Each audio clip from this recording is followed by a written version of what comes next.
हाय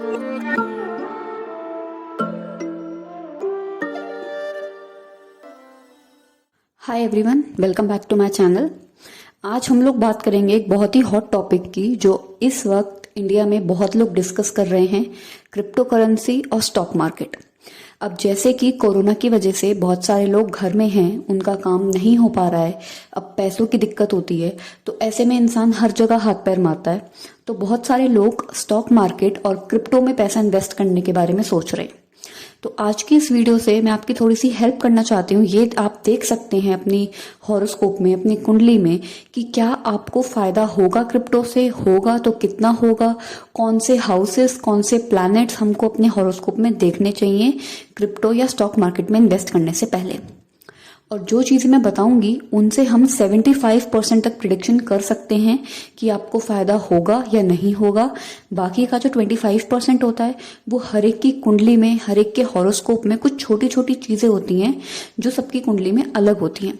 वो बाकी का 25% हमको वो देख के पता चलता है। तो आइए आज की इस वीडियो को स्टार्ट करते हैं, जिससे हमको पता चलेगा कि हमको इन चीज़ों में पैसा इन्वेस्ट करना चाहिए या नहीं करना चाहिए। पहले तो मैं ये बात बता दूं कि कुछ लोग समझते हैं जो क्रिप्टो करेंसी है वो फ्रॉड है, कुछ नहीं है, ऐसा कुछ नहीं है। तो ऐसा नहीं है। क्रिप्टो करेंसी एक चीज़ है जो आजकल, जैसे स्टार्टिंग में इंटरनेट चालू हुआ था तो लोगों को यकीन नहीं आया था कि इंटरनेट जैसी कोई चीज़ होती है, वैसा ही क्रिप्टो करेंसी है। ये फ्यूचर है और आपको इसके बारे में पढ़ना चाहिए, देखना चाहिए कि क्या चीज़ है, क्योंकि फ्यूचर में हो सकता है बहुत सारी इन्वेस्टमेंट, बहुत सारी ट्रेडिंग क्रिप्टो करेंसी की जरिए ही हो। तो आपको उस चीज़ को रिसर्च और पढ़ना ज़रूर चाहिए कि ये आखिर है क्या। तो बेसिकली क्रिप्टो करेंसी या स्टॉक मार्केट डिपेंड करता है जुपिटर, सैटर्न, केतु, राहु पे, इन 4 प्लैनेट्स पे। और हाउसेस की बात करें तो 8th हाउस और 5th हाउस पे। अब एक एक करके इनको डिस्कस कर लेते हैं कि क्यों। अब जुपिटर क्यों जरूरी है स्टॉक मार्केट या क्रिप्टो करेंसी में। अगर जुपिटर अच्छी पोजीशन में हो, स्ट्रॉन्ग पोजीशन में हो, मतलब एग्जॉल्टेड हो, उच्च की राशि में बैठा हुआ हो, अपने किसी फ्रेंडली साइन में हो, लग्न में हो, तो इसके फायदे क्या होते हैं। ऐसा इंसान रिसर्च और एनालिसिस बहुत तगड़ा करता है, और जब कोई रिसर्च और एनालिसिस करके अपना पैसा कहीं इन्वेस्ट करता है तो उसके जो लॉस के चांसेस हैं वो काफ़ी कम हो जाते हैं। और ये सारी बातें डायरेक्टली लिंक करती हैं शेयर मार्केट और क्रिप्टो करेंसी में, क्योंकि जब आप किसी चीज़ की रिसर्च करेंगे, एनालिसिस करेंगे, तो बेसिकली आप अपनी बुद्धि से काम ले रहे हैं, आप अपनी नॉलेज से काम ले रहे हैं। और नॉलेज और बुद्धि के स्वामी ही खुद बृहस्पति हैं। तो जुपिटर का स्ट्रांग होना बहुत ज़रूरी है सबसे पहले। उसके बाद करते हैं बात सैटर्न की। अगर आपका सैटर्न खराब हो तो बिल्कुल भी मत सोचिए शेयर मार्केट में या क्रिप्टो करेंसी में इन्वेस्ट करने की, क्योंकि जब शनि आपको कुछ समझाना चाहता है, कोई सबक सिखाना चाहता है, तो उसका जो तरीका होता है वो बहुत ही ज़्यादा रूड हो जाता है। क्यों मैं ऐसा कह रही हूँ, क्योंकि सबसे पहली बात तो शनि आपको बहुत ज़्यादा कर्जा दे देगा अगर वो खराब पोजीशन में है।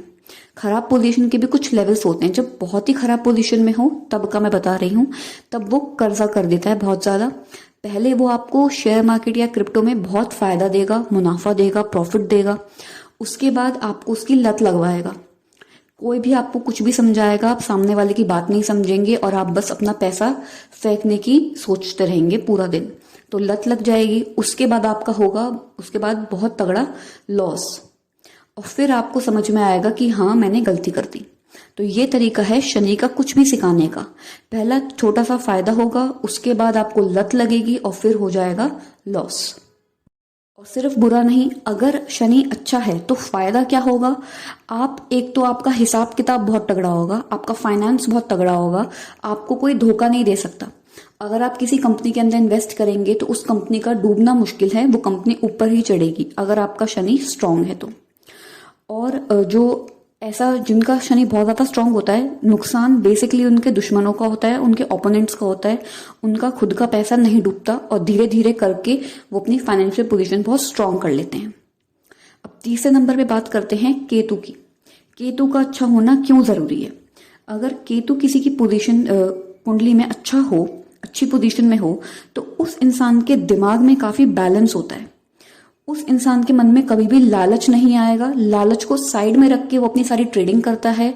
और जब लालच को आप थोड़ा सा साइड रख देते हैं तो आपका जो दिमाग है वो ज्यादा बेहतर तरीके से काम करता है। आप ये अंदाजा लगा सकते हैं कि अगर मैंने 5 रुपए लगाए हैं और मैंने अपने मन में सोचा था कि जब ये 5 के 50 हो जाएंगे तब मैं निकाल लूंगा, तो ज्यादा लालच में आप अपना नुकसान नहीं करवाएंगे। आप 50 के बाद उन पैसों को निकाल लेंगे। आपके मन में ये लालच नहीं आएगा यार 50 के 500 भी तो हो सकते हैं। तो ऐसा इंसान काफी बैलेंस रहता है। और केतु की एक और अच्छी खासियत है, अगर आपका केतु अच्छा है तो आपको अपने जो पिछले जन्म के सारे अच्छे कर्म हैं उनके कुछ फायदे स्टॉक मार्केट या क्रिप्टो मार्केट के जरिए मिल सकते हैं, क्योंकि ये भी आपके पुराने जन्मों के सारे कर्मों का हिसाब किताब रखता है। तो इससे भी आपको फायदा होता है। लेकिन अगर आपका केतु खराब पोजीशन में है तो जो जो चीज आपके पास हैं, जिनसे आपको बहुत अटैचमेंट है, जो आप अपनी बहुत जान से ज्यादा जिनको प्यार करते हैं, चीजें मटेरियलिस्टिक भी हो सकती हैं या वो इंसानी रूप में भी हो सकती हैं, वो सब छीन लेगा केतु अगर खराब है तो। क्यों? क्योंकि केतु की फितरत होती है आपसे सब कुछ छीन कर आपको समझाना कि देखो जिंदगी के असल मायने इन चीजों में नहीं है, कहीं और है, स्पिरिचुअलिटी में है। तो केतु का ये तरीका होता है समझाने का। अगर अच्छा है तो फायदा ही फायदा है, और बुरा है तो जो अभी आपके पास है वो सब छीन लेगा। अब बात करते हैं राहु की। जैसे राहु और सन में एक सिमिलैरिटी है और एक डिफरेंस भी, जहां पे भी होते हैं वहां रोशनी करते हैं। जैसे अब सन जिस भी घर में होता है वहां धीरे धीरे उस घर में इतनी रोशनी हो जाएगी, इतना उजाला आप महसूस करेंगे अपने जीवन के उस एरिया में कि आपको बहुत अच्छा लगेगा। लेकिन जो राहु है वो करता है धमाका। अब अगर आपका राहु अच्छा है तो आपके लिए पैसों का धमाका है स्टॉक मार्केट और क्रिप्टो करेंसी में। भर भर के पैसा आएगा, सिर्फ पैसा ही नहीं फेम भी आएगा, और आपको लोग जानेंगे और पहचानेंगे कि यार इसने स्टॉक मार्केट से इतना पैसा कमा लिया, इतने लगाए थे और आज इतने हो गए। वो वाला जो हिसाब है वो राहु करता है। लेकिन अगर खराब है तो वही धमाका होगा आपको कंगाल करने में। एक झटके में अगर आपने आज इसमें 50 लाख लगाया है अपना, तो अगले दिन ही मार्केट डूब जाएगा और 1 रुपए पे आ जाएगा या 0 पर आ जाएगा। इस तरीके का धमाका करता है राहु।